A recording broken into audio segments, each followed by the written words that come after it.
Say what?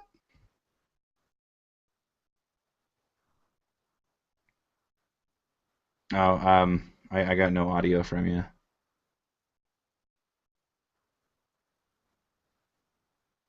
Try something now. It looked like it showed your mic was muted or something. Hmm.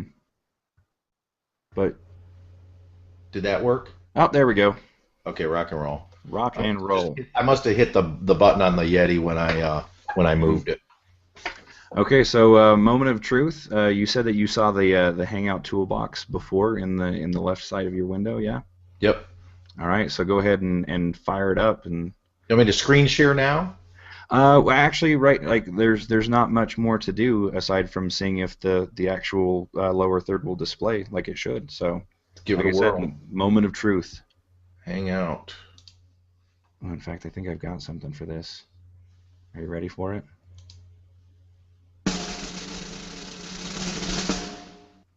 All right, Hangout's up. Now let's check The lower thirds. this is where we're gonna need a drum roll, my friend. Yeah, yeah.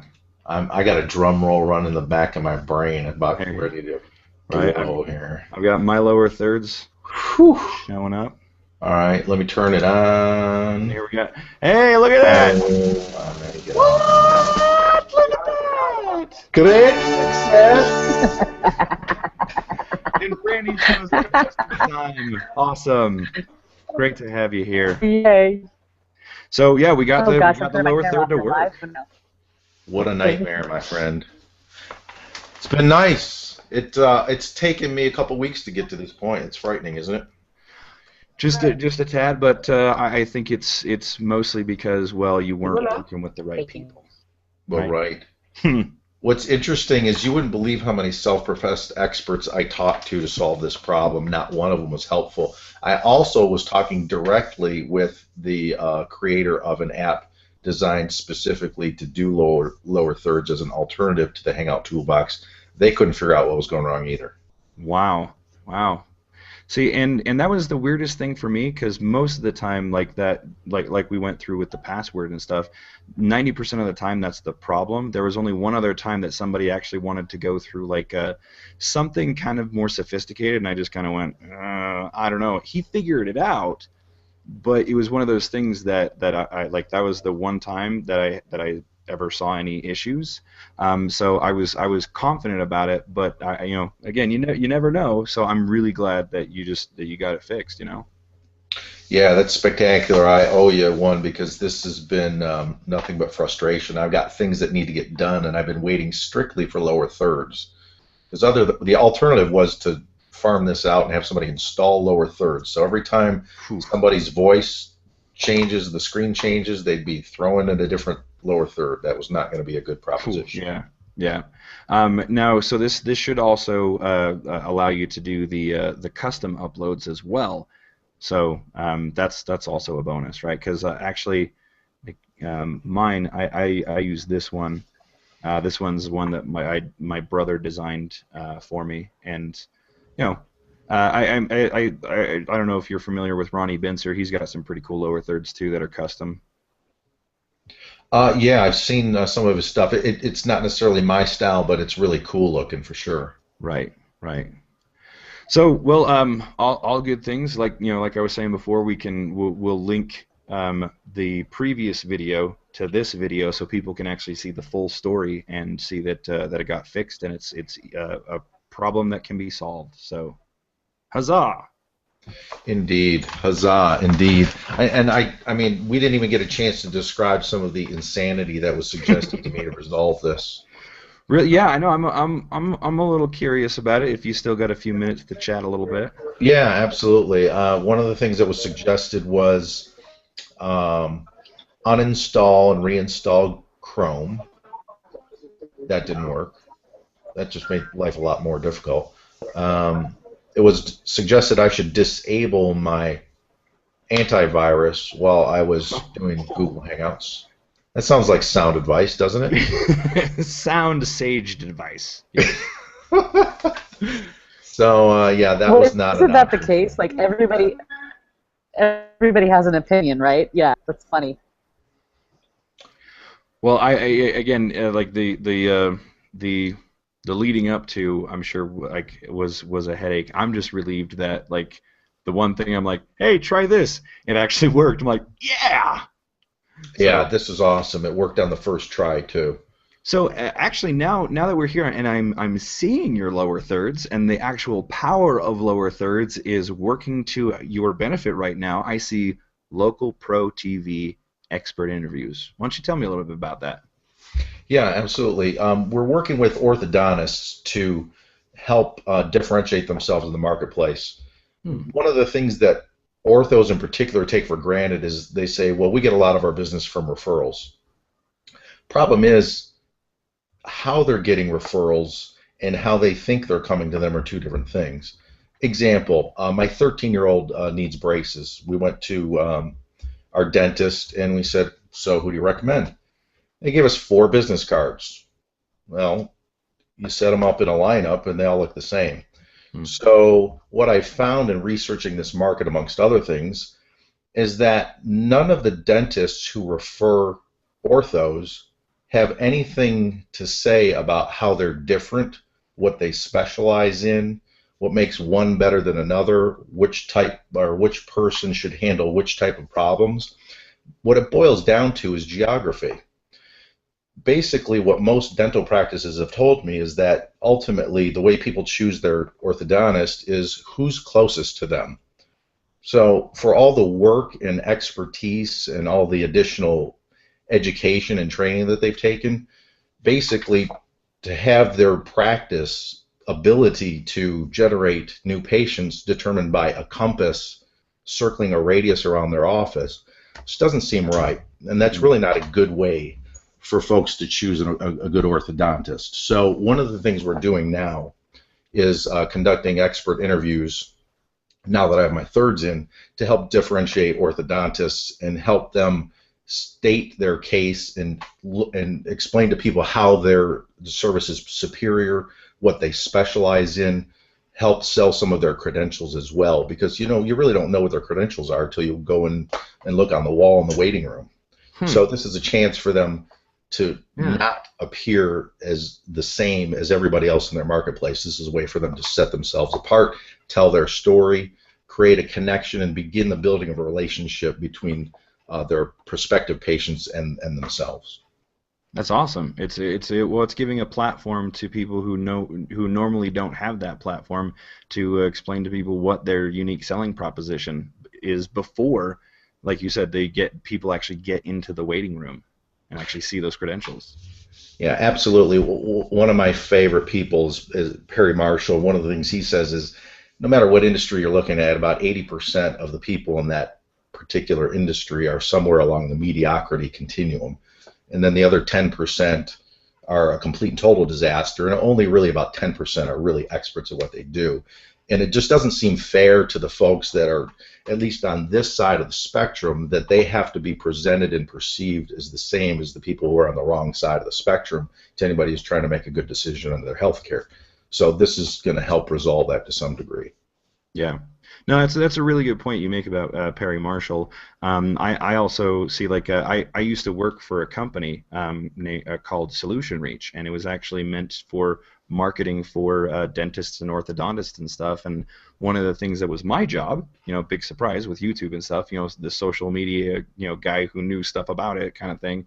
When I worked there, I would take these phone calls from these dentists, and they're trying to figure out how they should market their business and things like that. And every single time I do research, the only thing that I would see on their YouTube channel is a video that's basically been seen hundreds, even thousands of times because it's the video that they send to their customers for happy birthday. And that's it. Like it's hilarious because it's always the same too. It's they open the door and the camera comes in like a first person point of view and they're like, come on in, and you weave through the office. I mean, it's very intentional, right? So you can see the office or whatever, and then like it shows the actual dentist seat and then all the people in the office, and they're like, happy birthday, and it sounds cool, if you've never seen it before, but I've seen it, I saw it so many times over and over and over and over again in different quality renditions and whatnot. It's like, you're not doing anything different. There's nothing unique about this video, and there's nothing else on your YouTube channel about it. Instead, if you had actually some videos that actually showed that differentiated, like, you're talking thousands of dollars for parents to drop on these braces. So if there's something that they can identify with that can make them feel better about this is a good buying decision, they will gobble that up super fast, and you're leading the way. It's very impressive. Well, I appreciate it. And you know, part of the problem in the medical industry is that most of the consumers, being the patients, really don't have any understanding of how to establish buying criteria. Yeah. They don't know what they're looking for. They don't know how to evaluate. They don't really know what the strengths they should be looking for and what sort of specialization or advanced training. I mean, to them, it's just a string of long terms, and they kind of go with their gut and maybe rely on either their general dentist or maybe some friends and family who have had a kid that had braces 4 or 5 years ago. Those really aren't effective ways to make healthcare decisions. And so what this allows the orthodontist to do is to help set those buying criteria and help it, like again I said, establish their expertise. And you know, the problem extends beyond that, because not only do folks not have the proper buying criteria, but they also don't have the proper criteria as to how to evaluate the quality of care they were given. So if you look, for example, on the review sites, and this ties in a lot with reputation and reviews online, if you go on, say, ratemds.com or one of the other medical-oriented review sites, since people don't have the proper criteria to evaluate whether they've been given good care, when you see a bad review online, what do they complain about? Well, the stuff they know. Well, the staff was rude. Okay, I had to wait a very long time. I only saw the doctor for a few moments out of the entire visit. Those are not valid criteria for deciding whether you're going to get care. You know, so the thing that I've established this to do is to help set better criteria, because it's really not fair for a physician or a dentist or an orthodontist to have spent as much time as they have perfecting their craft, studying their practice, get the advanced degrees that they have, to then be subjected to reviews that are based solely on things that make no sense and have no impact on the ultimate outcome that people are seeking.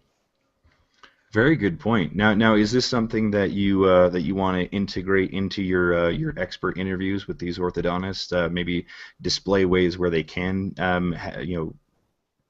show more of their unique selling proposition and sort of give context of, like, hey, you're kind of pointing out the wrong things when it comes to a review. These are the things that are important. Yeah, exactly. It's just going to help set a better line of communication between prospective patient, ultimately, a client/patient, and the physician or the orthodontist who's providing the care. Mm-hmm. But it's just not. It doesn't make sense for folks to focus on things that don't make sense simply because they haven't been properly educated. And quite frankly, I mean, there's just as much misinformation on the internet as there is quality information, if not more so. So a lot of times people are getting their facts online from questionable sources. I used to, in one industry I dealt with previously, I said that a lot of people get their financial decision-making information from Biker Chick 2000. Biker Chick 2000, what should I do? and the same thing happens in medical decisions too. Well, I saw somebody on Facebook that I don't even know said I should do this. I mean, you look at my perfect example right here tonight. I've been struggling with an issue for weeks on how to get these Hangouts to work properly with a simple issue of trying to get a lower third installed, and people who should know how to fix these sorts of things and claimed that they knew and they sounded convincing had no clue what they were doing whatsoever. So the problem is that it's almost an extension of the halo effect. Once you've bestowed someone with that halo, they almost feel compelled to issue advice on things that have nothing to do with their core expertise, just simply because you're looking to them as an expert, and we can't have that in these kinds of scenarios. Very true. No, that's a good point. And there's been plenty of times where I swore up and down that, this is what needs to happen, and I needed to get, good reality check to go, I am not that guy. I mean, sometimes I am, but not all the time. And you're absolutely right. I mean, people really should kind of swallow their pride and go, maybe there's a different direction to go, and it's not just me. It's not easy to make that admission, and it's not easy for people to back off that authority soapbox if it's handed to them. Ah, well Because said. quite frankly, I mean, a lot of cases, there are lots of experts out there that don't get their due, and that aren't as respected. And again, that ties back into this orthodontistry problem or orthodontics problem that we're having, is that all orthodontic practitioners look the same, and they're not all the same. They're not even close. The quality of outcomes, the quality of care, the type of services they provide, what makes them better or superior choice than others. Again, we've bestowed the same footing to all those players, and it just doesn't make sense. So we're going to correct that here very soon. Yeah. Actually, Brandy's here just kind of in spirit, right? Because she's got a terrible Wi-Fi connection. But I did want to, bring her up because she's actually who connected the two of us, and she is a master and an expert in her own right. But she brought up, she's like, well, I didn't know what I was doing, and I helped as much as I could, and now here we are with Zane. So I mean, it's smart that you're surrounding yourself with smart people who not only know what they're doing, but also know when to say, okay, we need to bring in somebody else. So, oh yeah, I've got something for this. The Brandy, nicely done, well executed. So, hey, is there anything else that you want to talk about? I mean, like you had a pretty good role there. I don't want to stop you. Is there anything else you want to bring up before we go ahead and go? No, I think that we had a pretty good night here. I think we probably should end it on a high note. We had a great experience. We solved a couple of week problem in a very short amount of time once I was able to connect at a proper bandwidth.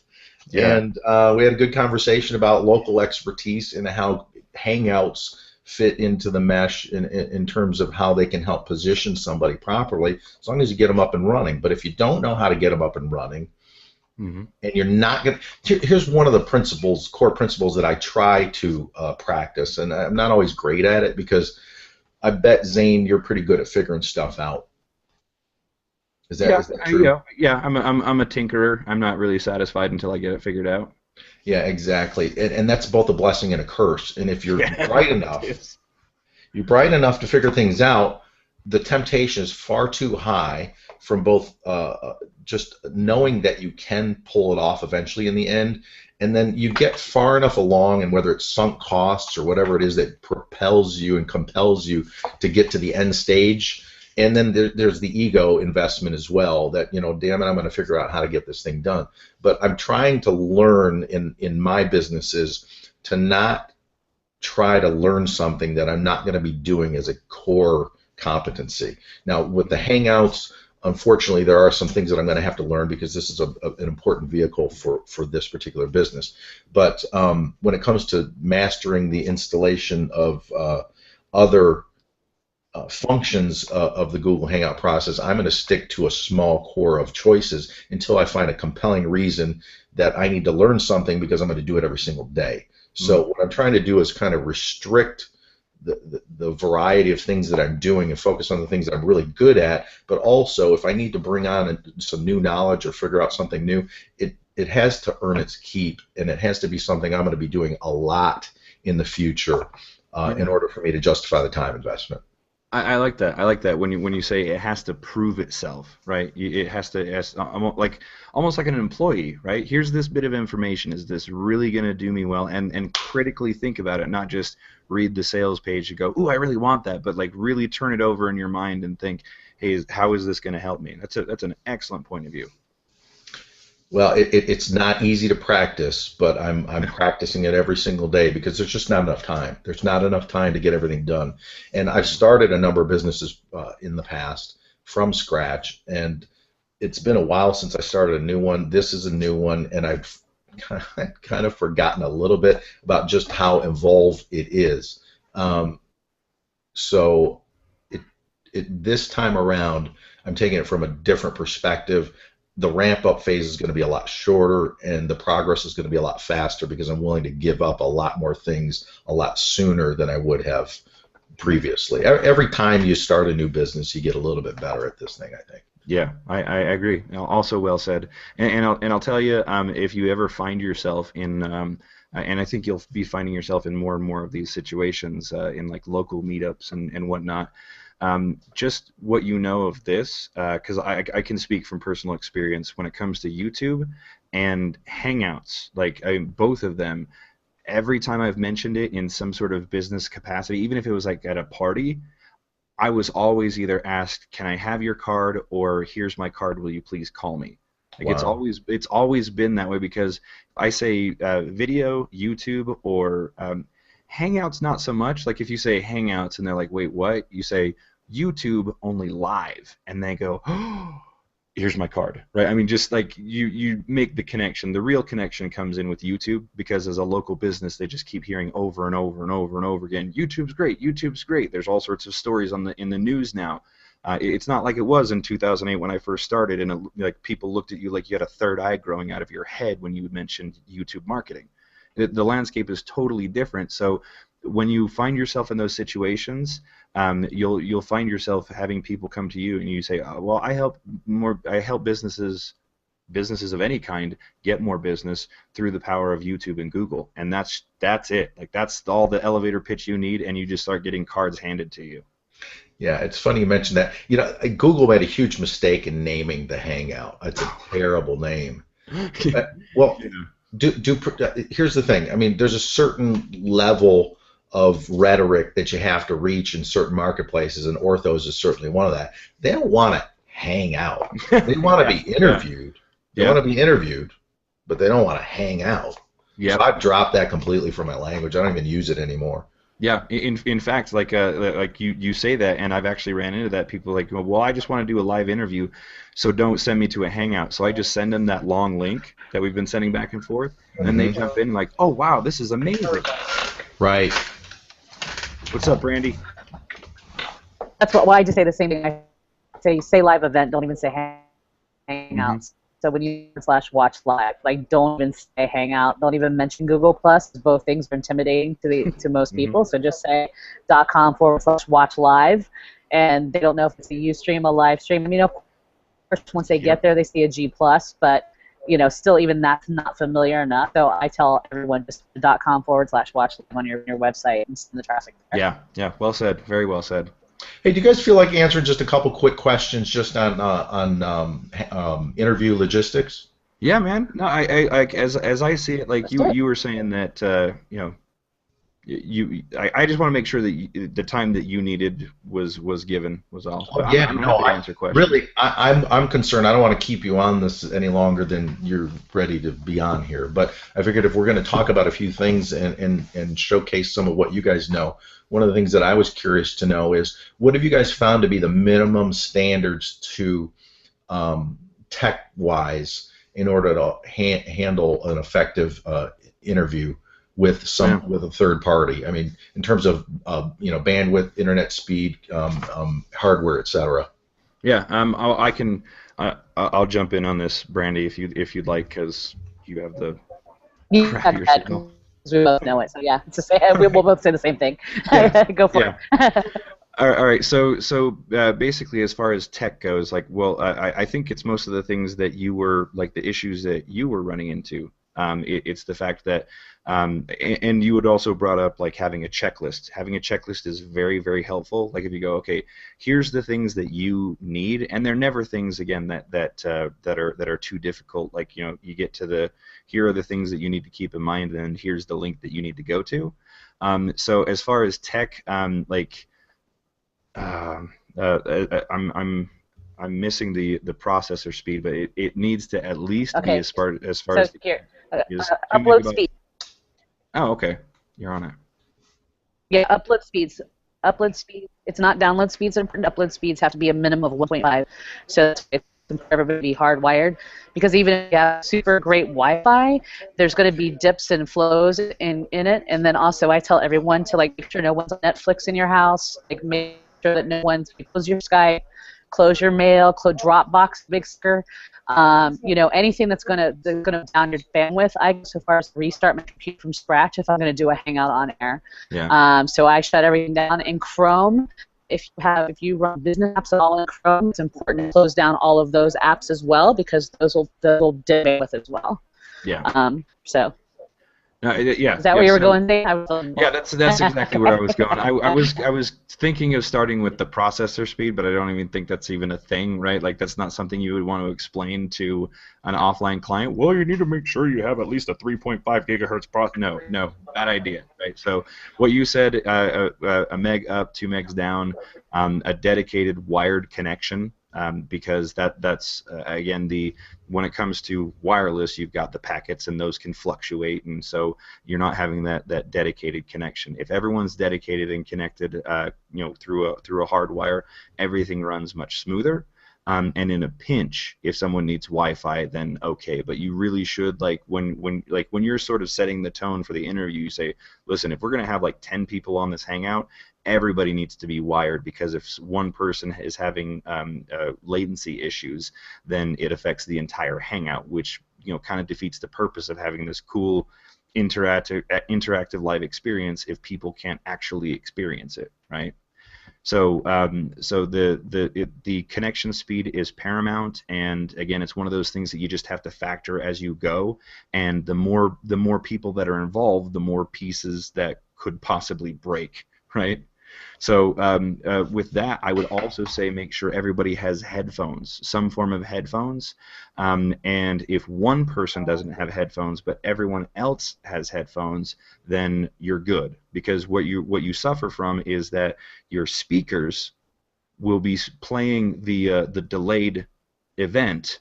So you'll have like not only just you echoing through your microphone and then everybody live can hear it, but you're also hearing it in like a 10 to 30-second delay of what you just said. And if you're even close to ADD, and I'm off the chart ADD, that totally throws off your groove, right? So good connection and everybody wears headphones are the two major things. Like those are deal breakers that they're not willing to do that. So basically, you're telling me that Google Hangouts are a game of lowest common denominators. Yeah, agreed. Yeah. Yeah. Well said. Yeah, well said. Now I will also say this: where Hangouts are now, and Brandy, I'm sure you'll totally agree with me. Where Hangouts are now is just way further than they were in 2012.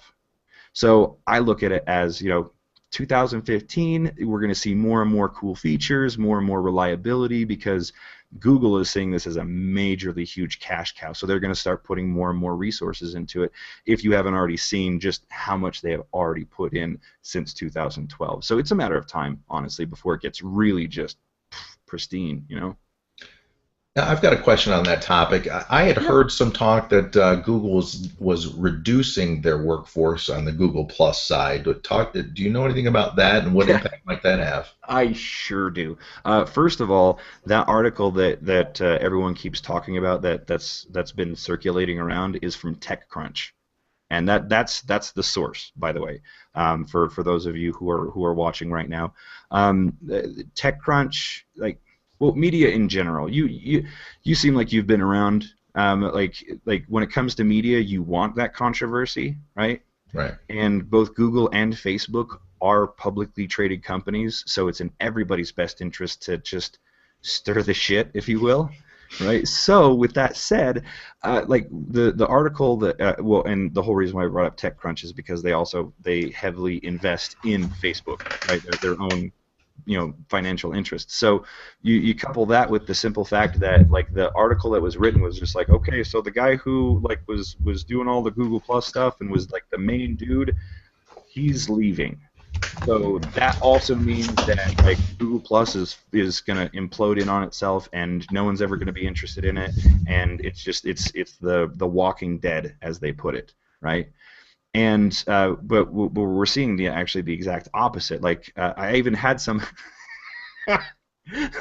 There's this big argument. This argument comes up all the time, which is why I laugh. This guy that I ended up kind of not really getting into it with, it was just one of those things where I was just like, hey, here's what's like, I'm only going to tell you what's working for me because that's all I got. That's like, hey, it's working for me, and I'm seeing results, and I'm seeing the SEO benefits, and I'm seeing like, benefit after benefit after benefit. But this guy, like, I don't know, maybe he's BFFs with Mark Zuckerberg or something like that. But he's just like, he just kept insisting that Google Plus, like, you just shouldn't have any emphasis on it. And his only argument was, well, there's the TechCrunch article, and then there was an article that was also written 2 years ago that was kind of downplaying Google Plus. And like I just think it was a foolish move to say, well, here's this article that was written 2 years ago. I'm pretty sure everything's the same. It just didn't make any sense. So my point to all of that is the fact that it's controversy, which is good in the media outlets. Google has already come out and said that article is pretty much just bullshit, and like things change. Do you know what they mean when they refer to a tiger team?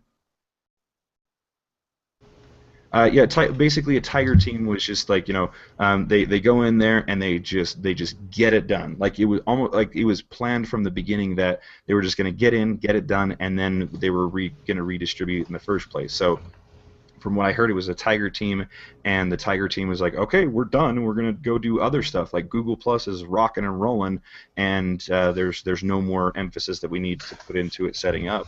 And there's that. My final point to the whole Google Plus thing is that they're just about rolling out their advertising platform for Google Plus. They wouldn't shut it down just before they say, hey, let's see if it can make some money. So again, I attribute it to more so of the controversy and we need to get people talking about this more and more and more. And I just kind of laugh and go, all right, yeah, fine, keep talking crap about it because it just gets more attention to what I'm talking about. And like Marilyn Monroe said, even if they're talking bad about you, they're still talking about you. So, gotcha. And my soapbox now. You have a hard time believing that Google's not going to at least try to monetize anything they've ever pulled out. Yeah. Well, no, Google got the same crap in 2007 with YouTube, because in 2006 they bought YouTube for $1.65 billion. Then a few years later, everyone's like, well, I don't know about this YouTube thing. Google probably made a bad decision. 2009 they roll out the advertising platform. Boom, no one even questions it anymore. Yeah, interesting. Hey, I've got another question, if you don't mind. You still got time? Yeah, it seemed like Brandy had unmuted her mic. I just want to make sure to see if she wanted to say something. Nope. Sorry, you rock. Okay, go ahead. Oh, I just wanted to see if there was some. Okay. Lag time on the Wi-Fi. Okay. Breaking my own rules. Okay. So what was your question, Robert?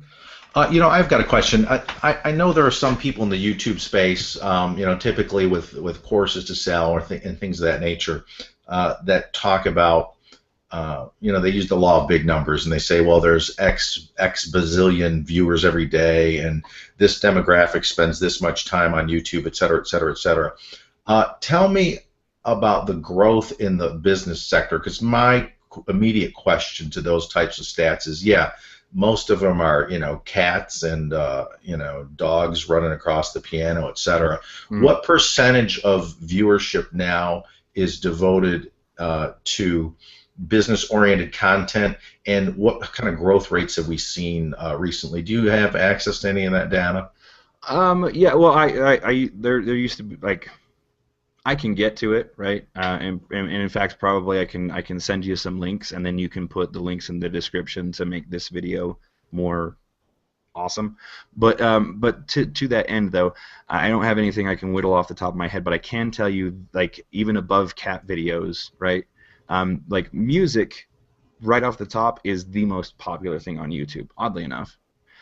So like that's like, number one, and like the first place runner-up is still like the first loser. Like there's that much of a difference between the interest in music on YouTube and then like number two. But number two is how-to videos, right?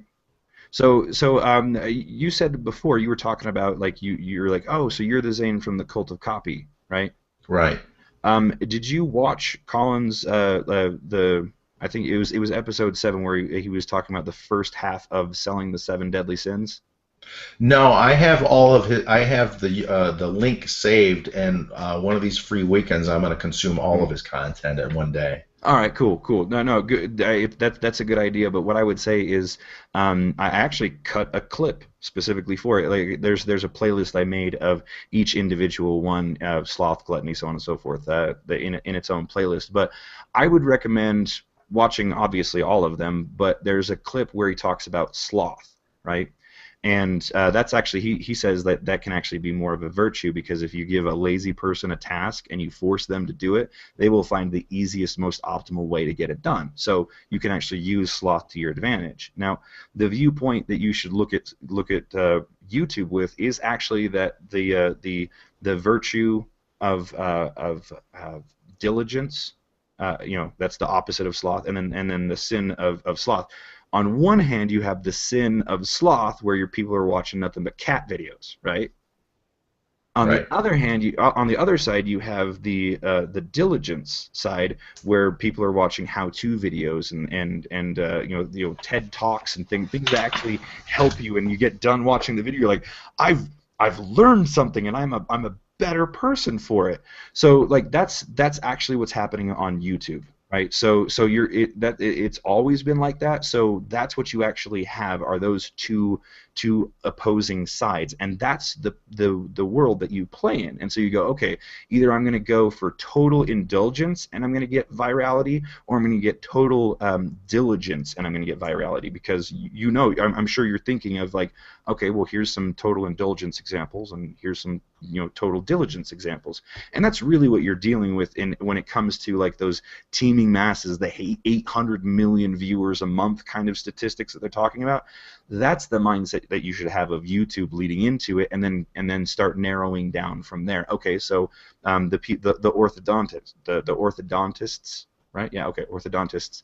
This is Yeah, the orthodontist eye, right? so yes. so what you're playing with from the get-go is okay, so this is what my client is and this is what my end user is, and those again, you can play with both sides, but one is naturally going to be on one side, very slothful, or one very diligent side, and then you just play to your advantage. I believe that when you're first starting out a channel and you have content, you should always be throwing out new content, but you need to establish a baseline in the beginning, and you got to have to take a couple stabs at it and see what's picking up the best, and then start exploring areas again more specific to your niche and things that resonate with you and your audience, as well as like your audience's audience, depending on your client situation, whatever. So. Gotcha. I want to backtrack. I guess we'll take it a little bit off track here. I want to backtrack. You talked about the sense of accomplishment that people get just from having learned something. There's really some value in that as well, because number one, quite often just the learning is where the motivation stops, which creates some interesting dynamics from a business standpoint. Once people have learned how to do something, or they've made some incremental progress in their goal accomplishment continuum, they often will shut off and look for something novel to focus on instead. So there's some interesting dynamics there from a business and a vendor standpoint. The other thing also is because you have facilitated that learning and you have given them that experience of accomplishment, that creates some nice warm fuzzies between you and a prospective customer as well. Yeah. And that's a very good point, and to that end, kind of dovetailing into it, the other side of it is that most marketers, I don't think they realize, but they're playing a game of juxtaposition, right? I don't know if you're familiar with it, but speaking of awesome videos on YouTube that I strongly recommend anybody watch, and not just once but multiple times, because I do. It's a 30-minute lecture that John Cleese did, and it was back in the 80s, like the recording of it. And for those of you who don't know who John Cleese is one of the stars of the Monty Python sketches and the movies and stuff. And so you, after King, you and all your silly English kniggets, right? That's John Cleese, right? Hilarious guy, and he has this just mind-blowing lecture. Again, it goes for about 30 minutes. definitely worth watching. And again, I watch it multiple times myself, even multiple times a week, because it talks about creativity and getting into that mindset. And he says that having an idea is a lot like a joke. The idea comes when two different, seemingly random points connect and bring new meaning. And that's what it is, right? That's those are all the headlines that you see, and like, oh, well, this email got like a 20% opt-in rate, or this or that, and whatever. And what they're not realizing, it's not something about like step 1, 2, and 3. It's that you've taken two different points together, and then your audience looks at it and goes, "What? I've never thought of it like that." And boom, it's the connection that happens, that either you get you get that aha moment with an idea, or you laugh when it's a joke. It's the same thing. So what marketers really need to do is constantly play with that line of like, okay, so people keep saying this over and over and over again. So what if we do this? And what if it, I'm making hand gestures. I don't know if the camera's on me or not, but you just have to constantly look and play with different ideas. And he even says that even if you come up with some totally terrible ideas, good for you. That's not a problem, because what those do is actually lead you to something better, and something that leads to something more creative. And that's all creativity is being willing to play with those ideas. And I think what happens a lot of times, especially in our industry, is we get so locked into these ways of marketing that no one ever looks at just playing with the idea, because that might be conceived as a waste of time. But that's all creativity is, just playing with new ideas, exactly like what we're doing right now. Yeah, the contrast is what creates the breakthroughs, and that's one of the strengths that I've brought to the table. Is I've worked in so many different industries. I love to mix and match. When I was a kid, the ad, what was it, the Reese's ad, you got your chocolate, my peanut butter, and Yep. my chocolate. I don't know, that must have stuck with me somehow, because that's pretty much how I operate. I love to take ideas and concepts that are working or even failing in this industry and say, hey, you know what, I think that would be cool if we plugged it in here, or maybe turned it this way, and it would work, and it would serve this function, or it would serve a completely different end than it was serving here, but I think it's going to fix a need that we have, or deal with a problem more effectively. So I have a lot of fun with that kind of stuff. But on the other hand, in today's day and age, particularly with social media, there's so much posing that takes place out there that it takes a lot of courage to do those kinds of things, because, as you said, really more often than not, those kind of things are going to fail. And they talk about there's nothing new under the sun. Most of what we think is a real innovation has already been done previously. I'm a big attribution hound. I can't stand it when people say, oh, well, Joe Blow said this and I thought it was magic. And I say, no, John Smith said that 30 years previous. And you're in this industry. How come you don't even know this quote? This is 101 level knowledge. This is a breakthrough. But the thing is actually, here's an interesting thing. I'm pretty interested in health and fitness, and there's a trainer named Dan John, and he's really intellectually superior to most human beings. Writes some really interesting stuff, great writer, real profound, really thinks about and takes a real genuine interest in what he's doing on a day-to-day basis. And one of the things he wrote a great article, and it talked about how basically every new fad that comes through in diet and health and exercise has already been rolled out 30 years previously. So he said, if you'll just go back in history and look at what they were selling years ago, you're going to be able to almost predict what's going to come out next, because it's almost cyclical. I'd be really interested. Like, if you've got any articles you can point me to, I would love to read about that. I love how that, in fact, that's actually all I'm doing right now with the whole Hangout thing, is I'm just borrowing from the television and movie industry. I'm going, well, what's going on over here, and what's been successful? Because I think they've done the best job at hypnotizing people into just consuming more and more video content. So if you've got those articles, I'd love to see them. Yeah, absolutely. And I owe you big time, because you helped me out here so tremendously. So I'm on the hook, and I'd be happy to look that up for you and get it to you. And I won't stop there. I really appreciate what you've done for me here. It's so great to work with somebody who truly knows what he's doing and is able to solve a problem that would otherwise take other mere mortals an eternity to figure out. Well, thank you, Robert. You flatter me. I appreciate it. I would just like to be able to get more people excited about this, and I'm just glad to see you like just sticking with it and going, no, I think there's something here. That's really what I'm passionate about. So I'm glad that connection was made, and it was a good experience for you. Yeah, well, I like to look at the way things are and just figure out how that's an opportunity. So, Mm. because we haven't gotten off the ground here in terms of Hangouts and online interviews taking off yet, I think it's great. It's in the embryonic stage. Like you said, it's evolved tremendously over the last 24 months. We expect that trend to either continue, if not accelerate. So, by the time everybody else takes an interest in this, you're going to be so far ahead of the pack that you'll have a lot of value to bring. You're going to be able to shorten people's learning cycles dramatically and get them up and running in a fraction of the time that it would take people who've gotten into the market earlier. You know, part of what I'm doing in reviews and reputation type marketing, I'm shocked at the level of adoption in some of these industries. I expected, Oh, yeah. I knew about this stuff 2, 3 years ago, and I thought, well, this game's going to be over because the cycle of Right. adoption. And, Jeffrey Moore's Crossing the Chasm, his curve of adoption. I don't remember what the formal term is. You know what I'm talking about. Hmm. But when you go from innovators to early adopters and then everybody joins the pack, I would have expected this type of activity would have taken off because Amazon and eBay have been using these techniques for what? How long has eBay been around? A decade? Yeah.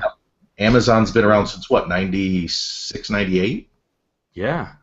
So they've been using the star ranking system on books. I mean, think about it. You go into Amazon and somebody recommends a book. You don't just buy it sight unseen, except in special cases. But in most cases, you're going to look at it and say, well, what's everybody else saying? Not only just what did my friend say, but what is the rest of the book reading universe saying about this particular item? And if the reviews aren't matching up to the glowing description you were given by your friend, you're going to question that opinion. And life wasn't like that not very long ago. Not too long ago, if Bob said, buy this book, or if Mary said, go see this orthodontist, you pretty much said, okay, Yeah. and you went and did your thing.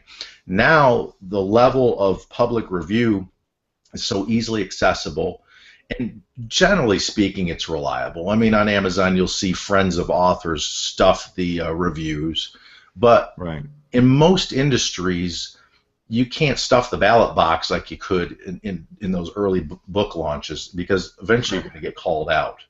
And you'll see now if you're a heavy reader and you look at Amazon reviews of books and you see, oh, it's rated 5 stars and there's 28 5-star reviews, and then you start seeing the lower rankings start to pick up speed, and so you go look at those and say, well, if everybody says it's so great, what are these guys saying? And then they'll say, well, if you look, everybody's this guy's friend, and then if you really do your due diligence, I'm a nerd, you'll look at those reviews and you'll see that all of those 5-star reviews that came in on that book happened in the span of, say, 2 to 3 weeks. Well, that's when they front run the thing, and they send all their friends there. Now, I understand why they do it, and hey, man, it's cool you can get your friends to do that kind of stuff for you, but at the end of the day, if the content of the book sucks, it doesn't serve the purpose that it's designed to serve, or if you don't live up to your title, you're eventually going to get found out, and it's not going to help you. It's going to hurt you. Yeah, well, it needs to stand on its own. Like you can get as many people as you want making the review, but at some point the rubber meets the road, and you just got to deal with reality. And it does, like you'd brought it up a couple times. It does come down to, as foolish as it sounds, pride. Exactly, and so that's why we screen whom we're working with. We're not just going to take on a client just because they need help with this sort of information. We verify that they are actually, one, are they good at what they do? Two, do they deliver on the results? Are they making promises they can't keep? And is their staff friendly and supportive of the mission that they serve? Because well, you're familiar with Kevin Rogers' book, The 60-Second Hook. People need to know, like, and trust you, and that's not Kevin the first who said that, but it's still as true today as it ever was. But now it's too easily discoverable by people in advance. It used to be, before a lot of this review stuff was out there, a lot of people would take the chance because they wouldn't be able to do any research. Now, if you're screwing up often enough and you're not fixing it, you will get found out, you will get discovered, and it'll eventually come back to haunt you. Oh, absolutely, dude. Absolutely. Very well said. Yeah. Well, hey, my friend, it is super late here. I know you've got a project that I've been helping you procrastinate on, and Yeah, I that guess help I should is get back to it. coming to an end. Yeah. But again, I appreciate what you've done here. Yeah. Anybody needing assistance, or do you have a product for this right now, Zane, or what have you got going? Yeah. Well, really, like the biggest thing is like I've been doing. I've had products in the past, and I have products now. But the biggest thing is I'd actually like to get people over to my community over on Google Plus. Actually, the one that you just joined, you and Brandy. So that's like I've mashed everything that I've learned, since 2008 into this community because I believe it's Hangouts, YouTube, Google Plus, and AdWords for video that will be working together in concert that actually makes a very well put together marketing system and marketing platform, and not just like a gimmick sort of way, but it's actually Google and the tools that you use, and it's just simply the mindset that you have to have and to truly leverage it in a way that's both conducive for Google and the marketplace that you're serving. So really, I just want to push people to that community because that's where the discussions are happening. I wanted to create a community that I didn't see. I didn't see anybody else talking about these topics in the way that I talk about and I actually use in my business every day. So I'd love to tell you guys about a product, but really that's the place where everything's happening and that I'm the most passionate about right now. So it's called the Gtron Community. We can probably add a link in here, but you can also find it on Google Plus or even searching it in Google. That's where it's at. So I appreciate you letting me plug my community, man. Yeah. Is that Gtron? That's hyphenated, isn't it?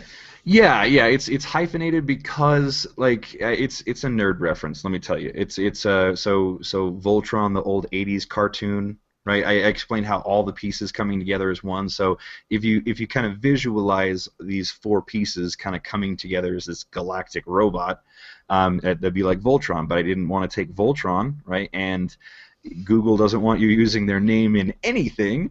So if I could have got away with Googletron, I would have done that, but I just shortened it down to Gtron with the hyphen in there. So everybody can get the reference, but we can also kind of giggle that Google doesn't want us to use it and go Voltron. So that's where it comes in. But if I have to make things a little kind of goofy, right, and be like, yeah, here's a nerdy '80s reference, just so that you can see it and understand it, even if you're rolling your eyes at the idea, at least you're getting it, right? So that's where it all kind of stems from in that space. So that's how you'd search for it, G-Tron.